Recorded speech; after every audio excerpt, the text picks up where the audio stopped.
Welcome to our channel. Today we how to register with TaxJar for e-commerce tax estimates. Quick tutorial step by step clearly. Visit the TaxJar website. Click on the Get Started button. Fill out your email address in the provided field. Create a secure password for your account. Select your business type from the drop-down menu. Provide your business information as prompted. Enter your sales tax registration details. Choose your e-commerce platform from the available options.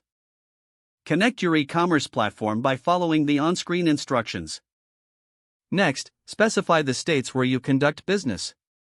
Review the sales tax settings recommended by TaxJar. Confirm that all information is accurate.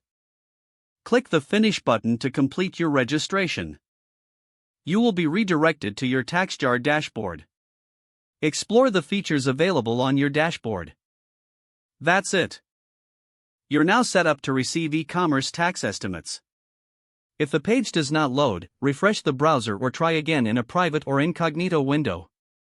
Make sure you are using the correct email address, then retype it carefully to avoid small typos. If your password is not accepted, use the reset option and create a new strong password you can remember. Check your spam folder for verification or security emails, then complete any requested confirmation steps.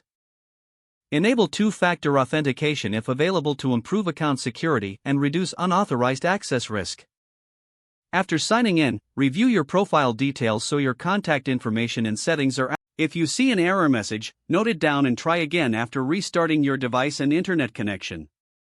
Log out when you finish, especially on shared devices, to keep your account and payment information secure. If the page does not load, refresh the browser or try again in a private or incognito window. Make sure you are using the correct email address, then retype it carefully to avoid small typos. If your password is not accepted, use the reset option and create a new strong password you can remember. Don't forget to like this video and subscribe to our channel for more step-by-step tech guides.